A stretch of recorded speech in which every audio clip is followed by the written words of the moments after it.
What was the most entitled thing you've ever seen?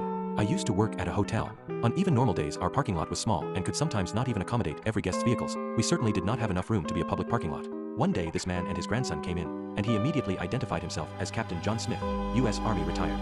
At the time, I thought he was looking for a room. No, he said, again after telling me he was Captain John Smith, U.S. Army retired, that him and his grandson were going fishing for the day and needed a place to park his boat while they went to lunch. And he decided, again, remember, he's Captain John Smith, U.S. Army retired, to park the boat and trailer in my lot. When I apologized but explained to him that our lot is only for guests and not the public, and even our own guests are advised that we often do not have accommodations for boat and trailer parking, he completely ignored me and again told me his name was Captain John Smith, U.S. Army retired, and him and his grandson were out fishing for the day and needed to park his boat and trailer while they go to lunch. I once again told him that this was not my rule. It's a matter of that boat and trailer would take up spots for our own guests, and if he parked here he'd be towed.